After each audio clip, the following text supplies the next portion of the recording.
మీరు కావాలంటే చూడండి, సంబంధమే ఉండదండి. మనం నడిచిపోతుండగా ఒకళ్ళు టవల్ తీసి ఇలా విసురుతూ ఉంటారు, ఒకళ్ళు పెప్పర్మెంట్ ఇస్తారు, ఒకళ్ళు గ్లూకోజ్ ఇస్తూ ఉంటారు.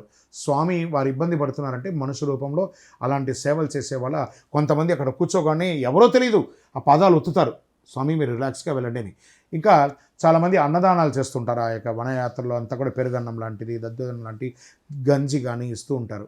ఇవన్నీ కూడా చాలా విశేషమైనటువంటిది. కాబట్టి ఆ ఆ వనయాత్ర చేయాలంటే నా జీవం ఉన్నంత కాలం నా ఎదలో పలికెను అయ్యప్ప నామం, హరిహర సుతుడే నా ఎదలో పీఠం వేసెను చిరకాలం.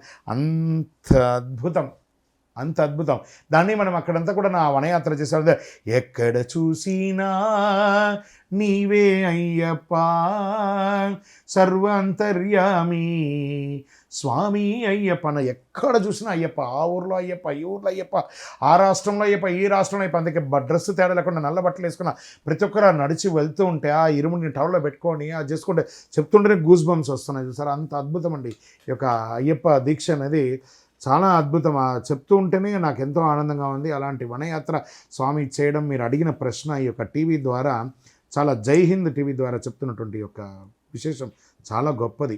అద్భుతమైనటువంటి విషయం తెలుసుకున్నారు. వనయాత్ర చేసే కన్యస్వాములారా, గురుస్వాములారా, భక్తులారా ఆ యొక్క అనుభూతిని టీవీ ద్వారానో మీ దగ్గర ఉన్నటువంటి ఫోన్లోనో పెట్టండి 10 మందికి. అక్కడ ఉన్న నెగిటివ్స్ ఏది పెట్టండి. చాలామంది ఆ యాత్రలో ఉన్నటువంటి నెగిటివ్స్ని పెడతారు, వెనక వచ్చే వాళ్ళు ఇబ్బంది పెడతారు. కాబట్టి అక్కడున్న గొప్పలను పెట్టండి. ఈ వనయాత్రలో తిరువాంకూరు దేవస్థానం వారు, సెంట్రల్ ఫారెస్ట్ వాళ్ళు స్నానగదులు, లెట్రిన్ పోవడానికి ఏర్పాట్లు, మంచినీళ్ళు, భోజనం అన్నీ ఏర్పాటు చేశారు. హ్యాపీగా శబరియాత్రకి రండి. శరణమయ్యప్ప.